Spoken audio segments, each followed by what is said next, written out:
제가 설교를 안 해도 될 것 같아요. 네, 우리 분이 얼마나 이렇게 마음을 담아서 잘했는지.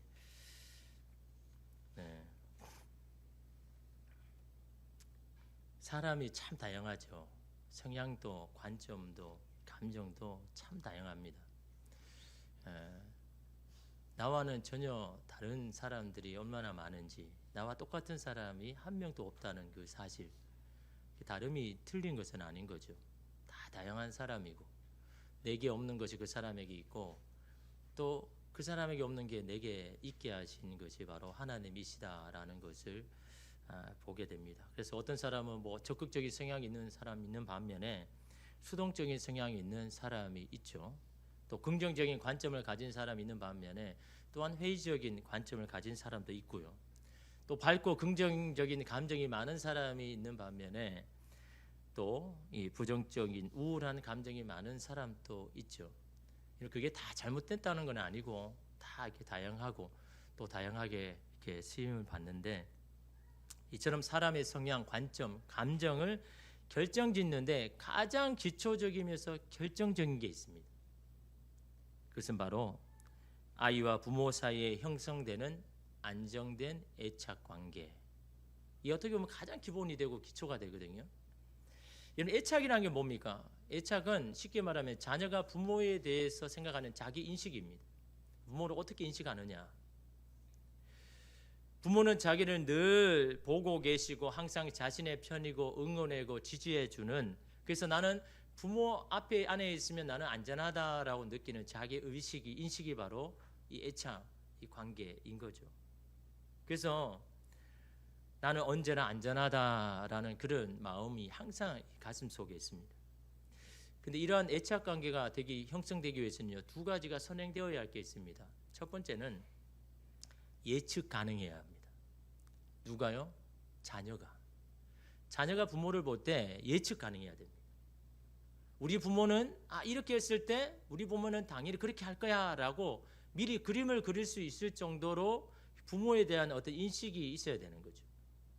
근데 어떤 경우에는 부모에 대해서 도무지 어떻게 나에게 할지는 몰라, 예측이 불가능하면요, 그 자녀는 불안해합니다. 위축됩니다. 그 두려운 마음이 생깁니다. 그게 좋은 감정을 가질 수가 없죠. 늘 어떤 일이 발생할 때마다 부모는요, 그래서 아이에게 자꾸 인식시켜줘야 됩니다. 나는 항상 너가 이렇게 할 때 나는 이렇게 할 거야 라는 거를요, 말로나 행동으로 자꾸 보여줘야 됩니다. 그게 계속 인식이 될 때 그 자기 안에 이게 체화가 되거든요.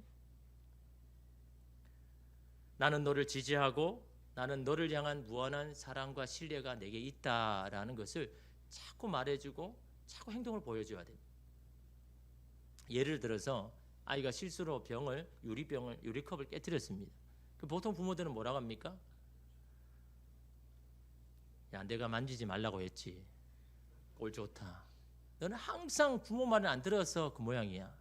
언제 쳐들래? 늘 우리는 그런 이야기를 하잖아요. 물론 마음속에는 안타까움이 있어서 그런 거죠. 아이를 너무나 사랑하기에 그런 마음이 있지만 우리 마음속에 이미 그렇게 이야기를 하고 있는 겁니다. 이럴 때 아이는 부모에 대해서 어떤 여러분 인식을 할까요? 나는 부모의 짜증의 대상이고 화풀이의 상대고 부모 기대에 못 미친 아이고 부모가 싫어하는 대상인가? 라는 인식을 자꾸 하는 겁니다. 자꾸 지적을 받고 자꾸 그럴 때. 오히려 항상 이런 일이 있을 때마다 어떻게 해야 됩니까? 부모는 자꾸 말로 이야기해 줘야 됩니다. 야, 너 안 다쳤냐? 야, 유리컵 깨져도 괜찮아. 걱정하지 마. 나는 이것보다 너가 더 소중해. 이걸 계속해서 여러분 이야기해 줘야 됩니다. 그래서 김창옥 교수가 하는 게 있지 않습니까? 이 세 가지만 잘하면 된다. Are you okay? Don't worry. I love you. 야, 너 괜찮아? 걱정하지 마. 나는 너를 사랑해. 이 세 가지만 지속적으로 계속 해주면요, 아이는요 예측합니다. 내가 이렇게 했을 때 부모는 이럴 거야. 그럴 때 아이는 안정감을 느낍니다. 또 한 가지는요, 지속성입니다. 이례적으로 끝나면 안 된다는 거죠. 내가 누군가에게 호의를 베풀고 사랑을 베푸는 것이 여러분 일회성이 되어서는 관계가 깊어지지 않습니다. 지속적으로 계속해야 부모의 이미지가 아이들에게 각인되고 여러분 인식이 되는 겁니다. 그럴 때 아이는 부모가 있을 때는 안전함을 느끼죠. 나는 부모에게 있을 때 난 항상 안전해 라는 그런 자기 인식이 있습니다. 여러분 둘째 아들 탕자가 여러분 타국에서 돌아온 이유도 다 그겁니다. 부모에 대한 이미지 인식이 있으니까. 내가 부모 곁에 있을 때는 아무 걱정 없었는데 내가 지금 여기서 뭐하나. 부모에 대한 여러분 인식이 있으니까요 돌아갈 마음이 여러분 생기는 거죠. 이런 안정적인 애착 관계가 왜 중요하느냐. 이런 관계를 통해서 있는 자녀는요 자신의 미래를요 긍정적으로 바라봅니다. 희망이 있는 미래로 본다니까요. 내 인생을. 이런 안정감이 있는 아이는요 내가 실패해도 잘 안 돼도 그래도 나에게는 소망이 있고 나는 미래에 희망적이야. 이런 안정된 관계가 있는 아이는요 미래를 그렇게 봅니다. 또 한 가지는 이런 안정적인 애착 관계에 있는 사람은요 고통을 견디는 능력이 생깁니다. 사랑받고 있다는 여러분 이 힘이요 어마어마합니다. 잘 참고 인내하게 만듭니다. 여러분 고통이 없는 사람이 있을까요? 고통은 피할 수 없는 우리 삶의 현실입니다. 그래서 모든 사람은 뭡니까? 고통 없기를 바랍니까? 아니죠. 고통을 덜 받기를 원하는 겁니다. 있더라도 조금 덜 받았으면 좋겠다. 내가 그 고통에 대한 무게가 좀 덜했으면 좋겠다. 근데 사람마다 여러분 고통의 무게는 다 다르잖아요. 그렇지 않습니까? 어떤 사람이 보기에는 덜 받고 내 자신은 너무너무 받고 있는데 다른 사람은 그게 별로 아무것도 아니라고 이야기합니다. 그게 여러분 굉장히 주관적인 겁니다. 누가 봐도 다 무거운 게 아니라 사람은요 이 주관적인 감정이기 때문에 어떨 때는 이것이 굉장히 무거울 때도 있고 어떨 때는 굉장히 가벼울 때가 있습니다. 누가 보기에는 이게 너무너무 무거운데 그 사람은요 굉장히 가볍게 여기는 사람이 있습니다. 이유가 뭘까요? 무엇 때문에 이렇게 달라집니까? 고통을 견디는 능력이 있느냐 없느냐, 얼마나 있느냐에 따라서 그 삶의 무게가 달라지는 겁니다. 근데 그 힘이 어디에 옵니까? 사랑받는 관계에서 기초한다라는 겁니다. 신뢰와 사랑으로 바탕하는 견고한 관계에서 살아갈 힘과 용기가 나온다라는 겁니다. 이거는 뭐 교육학자, 심리학자들이 늘 이야기하는 이야기죠. 근데 여러분 우리가 기억해야 될 것은요, 아이들은 누구를 통해서 하나님을 경험합니까? 부모를 통해서 경험합니다. 부모의 받은 사랑을 생각하면서 하나님의 사랑도 이럴 것이다 라고 예측하는 겁니다. 그 부모의 사랑을 보면서, 부모의 믿음을 보면서 하나님 이런 분이구나 볼 수 있는 분이 여러분 부모밖에 없지 않습니까? 이런 때도 하나님, 우리의 아버지 어머니는 하나님 앞에 엎드려서 기도하네. 하나님이 그런 분이고 그런 기도를 들으신 분이라는 것을 어릴 때부터 본 아이는요 자기도 그렇게 하는 겁니다. 부모의 모습을 보고 자기를 이렇게 결정하고 이렇게 하거든요. 그리스도인에게 그런 힘은 어디에 올까요? 세상에서는 부모와 아이와의 관계에는 그런 사랑받는 관계에서 미래를 긍정적으로 보고 고통을 견딜 수 있는 능력을 받는데, 그리스도인은 도대체 어디서 힘을 얻느냐라는 겁니다. 절망 중에도 소망을 보고 슬픔 중에도 기뻐할 수 있는 힘 말입니다. 다 포기하고 싶다가도 다시 일어설 수 있는 힘 말입니다. 사망이 음침한 골짜기로 있어도 두려워하지 않는 힘 말입니다. 광야로 내어 쫓겨도 염려하지 않는 힘, 그 힘이 도대체 어디서 오는 걸까요? 오늘 말씀은 그런 힘에 대해서 오늘 우리에게 바울이 말하고 있는 겁니다. 오늘 특별히 5장은요 1장에서 4장과의 이 결론에 해당하는 부분입니다. 그래서 굉장히 중요하죠. 1장에서 4장까지는 뭘 이야기하고 있습니까? 여러분 로마서 3장 24절에 보면요, 그리스도 예수 안에 있는 속량으로 말미암아 하나님의 은혜로 값없이 의롭다 하심을 얻은 자 되었느니라. 우리가 하나님의 은혜로 의롭다 하심을 얻은 자가 된 사람이다라는 것을 계속해서 각인시켜줍니다. 계속해서 이야기합니다. 1장에서 4장까지요. 너는 하나님의 은혜로 의롭다 하심을 받은 자야. 너의 능력으로, 너의 힘으로 하나님께서 의롭다고 인정하는 게 아니야. 우리가 그럴 만한 자격이 없음에도 불구하고 하나님은 너를 의롭다고 여겨주시는 거야 라는 것을 계속해서 이야기를 하면서 오늘 5장에는 그렇게 그걸 인정한 사람은 삶의 열매가 도대체 뭔가, 그럼 도대체 그 결과가 뭔가, 그걸 오늘 5장에서 이야기합니다. 여러분 1절에 보니까요. 그러므로 우리가 믿음으로 의롭다 하심을 받았으니 우리 주 예수 그리스도로 말미암아 하나님과 화평을 누리자. 하나님과 화평의 관계. 화평이란 뭡니까? 편안한 관계잖아요. 안정된 관계인 겁니다. 그 주님 안에 있으면 편안합니다. 안정감이 있습니다. 그게 화평의 관계인 겁니다. 하나님과의 화평의 관계가 되게 만드는 게 뭐라고요? 믿음으로 의롭다 하심을 얻었으니, 이게 하나님과의 화평의 관계로 가게 하는데, 이게 도대체 어떤 의미일까요? 현대인의 성경으로 보면요, 그러므로 우리가 믿음으로 의롭다는 인정을 받아 우리 주 예수 그리스도를 통해 하나님과 화목하게 되었습니다. 이미 결정적이에요. 되었다라는 거죠. 앞으로 될 거다가 아니라 우리가 그것을 인정하면 이미 되었다. 하나님과 관계가 되었다라는 거죠. 우리가 의롭다는 것을요, 누군가로부터 인정을 받는 겁니다. 우리 스스로 인정하는 게 아닙니다. 하나님으로부터 인정을 받는 거죠. 그것을 어떻게 우리가 반응한다고요? 믿음으로. 믿음으로라는 게 뭡니까? 긍정한다라는 거죠. 나는 그 사실을 긍정한다. 나는 그 사실을 시인한다. 나는 그것을 받아들인다 라는 의미가 믿음으로라는 겁니다. 하나님께서 은혜로 우리를 의롭다고 여겨주시고 인정해 주시는 것을 나는 믿음으로 받습니다. 나는 그것을 인정합니다. 나는 긍정적으로 받습니다. 나는 그것을 맞다고 믿습니다 라고 하는 것이 믿음으로라는 거죠. 하나님이 우리를 의롭다고 인정하시는 것을 우리가 받아들이면, 우리도 인정하면 하나님과의 화평의 관계가 되었다라고 말씀합니다. 신약학자인 N.T. 라이트는요, 하나님의 의롭다 하심을 받는 자가 되는 것을 이렇게 말합니다. 우리가 하나님과 옳은 혹은 좋은 관계에 있다는 말씀을 하나님에게서 듣는 것이다. 인정함을 받는 게 뭐라고요? 하나님에게서 자꾸 듣는 겁니다. 하나님 앞에 나아가서 하나님께서 오늘 우리에게 말씀하는 겁니다. 네가 어떻게 하든 나는 너와 옳은 관계, 좋은 관계가 있다. 그걸 하나님으로부터 계속 우리는 들어야 된다라는 거예요. 그럼에도 불구하고 나는 너를 사랑한다. 나는 너와 함께하고 싶다. 나는 너를 원한다.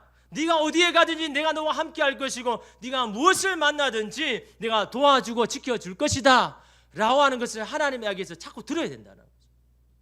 들어야 믿음이 생기죠. 자꾸 들어야 여러분 그 말씀을 듣고 우리가 믿음으로 반응하고 시인하면 하나님과 화평의 관계가 되는 겁니다. 하나님과 경고하는 관계에 들어가는 겁니다. 예배를 통해서, 말씀을 통해서, 기도의 자리에서 날마다 하나님 앞에 드려야 됩니다. 하나님, 내가 듣기를 원합니다. 오늘 우리가 하나님 앞에서 누구입니까? 그것을 자꾸 이러면 드려야 되는 겁니다. 내 마음이 흔들리고 오해가 생기고 내 마음에 의심이 들 때마다 하나님 앞에 나와서 드려야 되는 겁니다. 듣지 아니하면요, 하나님에 대한 오해가 생기고 의심이 생깁니다. 하나님에게서 계속 내가 하나님 앞에 사랑받는 존재라는 것을요, 자꾸 드려야 됩니다. 근데 사단은요, 계속해서 우리의 현실을 가지고 마음을 흔들죠. 야, 네가 사랑받는 존재라고, 하나님의 귀한 존재라고. 근데 너 현실을 봐라. 변하지 않고 바뀌지 않는 현실을, 또 사람을 봐라. 너에게 무슨 희망이 있겠느냐? 그냥 미련을 버리고 포기해라. 사단은 계속해서 우리의 마음을 흔들죠. 여러분, 우리에게 고통이라는 게 뭘까요? 우리가 무엇을 고통이라고 말합니까? 우리가 바라고 원하는 것이 좌절되는 게 이런 고통 아닙니까? 사람마다 바라고 원하는 게 다 다르죠. 그런데 그것이 심하게 좌절될 때, 그때 우리는 고통을 느낍니다. 마음을 아파합니다. 학생들에게는 열심히 공부했는데 그게 성적대로 안 나올 때, 내가 바라고 원하는데 그게 좌절될 때 고통이 오죠. 너무 힘듭니다. 사람마다 이런 고통은 다 다르지만 내가 바라고 원하는 것이 좌절되면요, 사람은 다 이런 고통을 느끼죠. 근데 사단은 계속해서 그 좌절된 것을 생각하게 하고 바라보게 하고 집중하게 만드는 겁니다. 야, 너 이렇게 실패했잖아. 너 안 되잖아. 사단은 계속해서 그걸 바라보게 하므로 너가 하나님의 사랑받는 존재가 아니라는 것을 자꾸 인식시키는 것이 여러분 사단이 오늘 우리에게 하고 있는 겁니다. 그래서 우리는 하나님께 드려야 되는 겁니다. 고통 중에도 여전히 우리는 하나님께 사랑받는 존재라는 것을 믿음으로 긍정적으로 받아들이고 서로 신뢰한다면 하나님과 우리의 관계가 견고해지는 겁니다. 이 견고한 관계에서 힘이 나오는 겁니다. 여러분, 그 열매가 뭡니까? 우리 2절 말씀에 이렇게 말합니다. 또한 그로 말미암아 우리가 믿음으로 서 있는 이 은혜에 들어감을 얻었으며 하나님의 영광을 바라고 즐거워하느니라. 하나님과 안정된 관계에 있을 때 삶의 열매 두 가지를 이야기하는데, 첫 번째는요, 우리가 믿음으로 서 있는 이 은혜에 들어감을 얻었다라는 거죠. 은혜에 들어가는 것을 얻는다, 이게 무슨 말일까요? 현대의 성경으로 이 구절을 보면요, 우리는 그분을 통해 오늘날 우리가 누리고 있는 이런 은혜를 믿음으로 경험하게 되었습니다. 무슨 말입니까? 과거도 미래도 아닙니다. 오늘입니다. 지금입니다. 지금 우리가 누리고 있는 이 현장이 하나님의 은혜를 경험하게 되는 현장이 된다라는 겁니다. 그걸 인식하더라라는 겁니다. 내가 지금 살아가는 오늘 이 현실에서 내가 하나님의 은혜를 경험하는 곳이 되는구나 라는 것을 여러분 알게 되더라라는 거죠. 이게 하나님과의 여러분 안정된 관계 속에서 누리는 열매다라는 겁니다. 여러분, 여러분의 삶이, 오늘 삶이 하나님의 은혜를 경험하는 현장입니까? 그걸 여러분 고백하고 있습니까? 그렇지 아니하면 우리는 하나님과의 안정된 관계가 아닌 거죠. 늘 불안합니다. 늘 염려합니다. 늘 걱정합니다. 그는 하나님과의 안정된 관계, 나는 하나님께 사랑받는 존재라는 걸 여러분 아는 사람은요, 두려워하지 않습니다. 오늘의 삶에 대해서 하나님 앞에 원망하지 않습니다. 오늘은 바로 하나님의 은혜를 경험하는 현장이라니까요. 하나님의 은혜를 발견하는 여러분 곳이라니까요. 그걸 알게 되더라는 거죠. 하나님과 안정된 관계에 있는 사람은요, 직장에서 일의 강도, 사람과의 감정 싸움에 마음을 두지 않습니다. 은혜에 초점을 둡니다. 비록 일이 힘들어도 이 어려운 때에 일할 수 있는 직장이 있는 것, 계속 다닐 수 있는 것이 바로 하나님의 은혜라는 것을, 하나님께서 나를 그곳에 보내주시고 있게 하신 것, 그것이 하나님의 은혜라는 것을. 마음을 아프게 하는 자녀, 힘들게 하는 배우자가 있어도 하나님과의 화평의 관계에 있는 사람은 그것 또한 은혜로 바라보는 겁니다. 건강하게 곁에 있어 주는 것만으로, 곁길로 가지 않고 신앙 안에 있는 것만으로도 감사하는 겁니다. 두 번째로, 하나님과의 이런 관계 속에 있는 사람은요, 인생의 지향점, 관심, 목적이 달라집니다. 여러분 2절 마지막에 보면요, 하나님의 영광을 바라고 즐거워하느니라. 현대의 성경을 보면, 그래서 우리는 하나님의 영광에 참여할 희망 가운데서 기뻐하고 있습니다. 뭘요? 내가 살아가는 그 현장이 하나님의 영광에 참여하는 기회이고 장소이고 시간이다라는 것을 알 때 우리 마음에 소망이 생겨서 기뻐하더라라는 겁니다. 내가 피하고 도망할 곳이 아니라, 내가 힘들어도 인내하고 참고 견디면 그것이 바로, 그 일이 바로 하나님의 영광에 참여하는 일이 된다라는 것을 깨닫게 되더라라는 거죠. 그럴 때 여러분 소망이 생기는 겁니다. 그럴 때 살아갈 힘이 생기는 겁니다. 우리 삶이 하나님께 너무나 소중한 인생이다라는 것을요, 하나님의 그 관계 안에서 여러분 느끼는 겁니다. 그것이 여러분 고통을 견딜 수 있는 힘이 되는 겁니다. 그래서 여러분 3절에 4절에 보십시오. 다만 이뿐 아니라 우리가 환난 중에도 즐거워하나니 이는 환난은 인내를, 인내는 연단은 소망을 이루는 줄 알미로다. 알게 되었다는 거죠. 이 모든 것이 하나님의 소망을 이루는 것이구나. 이 환난 중에도, 이 어려움 중에도 하나님의 소망을 이루는 것이구나. 그래서 나는 이 환난 중에도 내가 인내해야 되겠다. 이 환난 중에도 내가 기뻐해야 되겠다. 내가 하고 있는 모든 결정과 이 모든 것들이 하나님의 뜻을 이루는 일에 내가 지금 참여하고 있으니 내 삶은 하나님 앞에 너무 귀한 일이다라는 것을 알게 되는 이런 삶의 열매를 받게 된다라고 오늘 우리에게 말씀합니다. 그래서 우리는 하나님 안에서 소망을 이루고 소망을 봅니다. 세상에서가 아닙니다. 세상에서 기쁨을 얻고 소망을 얻는 사람이 아닙니다. 하나님 안에서 나를 영원히 사랑하시고 나를 지지해 주시는, 우리를 의롭다게 여겨주시는, 인정해 주시는 그 하나님 안에서 우리는 소망을 보는 겁니다. 그래서 여러분 그 주님 안에 여러분 진실하게 정직하게 나가야 되는 겁니다. 주님은 어떤 것이 우리를 용납하시는 분입니다. 어떤 건 다 이해하시는 분입니다. 그 주님 앞에 우리의 마음을 무장해제하고 주님 앞에 나아가는 모든 자들을 하나님은요 다 품으시고 다 여러분 이해하시고 들어주시는 겁니다. 여러분 코로나 때문에 병원 신방 가기가 참 어렵죠. 예전에는 수술 신방은 웬만하면 이렇게 다 갔습니다. 근데 요즘은 다 검사를 해야 돼서 아직까지 병원에 가서 신방을 하기가 참 어렵습니다. 근데 예전에 제가 웬만하면 이 수술 신방은 다 갔거든요. 왜냐하면 여러분 수술하기 전에 얼마나 두렵고 떨릴까요? 그게 뭐 작은 수술, 큰 수술이든 중요한 게 아닙니다. 얼마나 여러분 두려운 마음, 떨리는 마음이 있습니까? 그런 마음 가운데 이런 하나님의 말씀으로 위로해주고 기도해주고 이 수술 통해서 하나님의 영광을 드러나는 사건 되게 해달라고 당신도 기도하십시오. 내가 이 연약하지만 이 연약함 가운데 하나님 함께하여 주시고 고쳐주셔서 하나님이 살아계심을 내 이 연약함을 통해서 하나님 드러내는 사건 되게 해달라고 함께 그렇게 기도하자. 그래서 그 수술과 들어가고 수술 후에 한 번씩 전화를 하면 뭐라고 대답을 하냐니까 이제 괜찮습니다. 견딜만 합니다. 다 그 이야기합니다. 목사님 죽게 생겼습니다. 나 못 견딜래. 그렇게 말하는 사람 한 사람도 없더라고요. 근데 여러분 정말 견딜 수 있어서 아프지 않아서 그런 말을 할까요? 여러분 아프지 않는 수술이 어디에 있습니까? 걱정할까 봐, 심려를 끼쳐드릴까 봐. 그래서 여러분 안 하는 것뿐이죠. 여러분 세상에 쉬운 수술이 어디 있습니까? 수술 후에 아픈 사람이 어디 있습니까? 우리는 살아가면서 여러 종류의 아픔을 경험합니다. 그러나 아픔을 다 표현하기는 쉽지 않습니다. 상대가 힘들어할 것 같아서 다 표현 못하고 또 그 아픔을 다 이해할 수 있을까 하는 생각이 들어서 포기하기도 합니다. 힘들고 아픈데도 그대로 말하기 어려운 것이 바로 우리의 인생 아닙니까?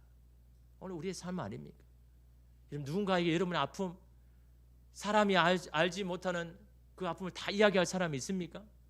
그 아픔을 다 받아주고 인정해 줄 사람, 그런 사람이 있습니까?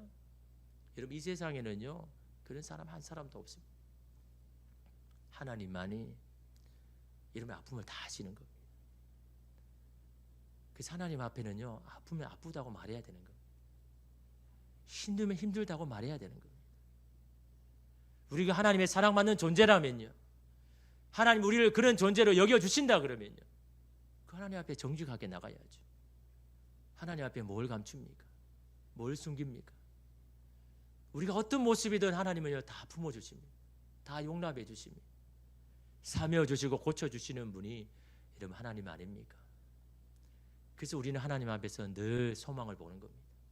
낙심 중에도 하나님 안에서 다시 희망을 보고, 슬픔 중에도 하나님 앞에서 다시 기쁨을 되찾고, 우리의 소망이 하나님께 있음을 여러분 믿고 우리를 의롭다고 여겨주시고 인정하시는 그 주님 앞에 날마다 들으십시오. 내 마음에 일어나는 의심과 불평의 마음, 원망의 마음들이 다 사라질 수 있도록 하나님이 나를 얼마나 사랑하시는지 그 주님 안에서 날마다 들을 때 오늘 우리의 마음은 주님으로 인하여서 기쁘고 힘을 얻는, 살아갈 용기와 힘을 얻는 오늘 우리가 되는 줄 믿습니다. 기도하겠습니다.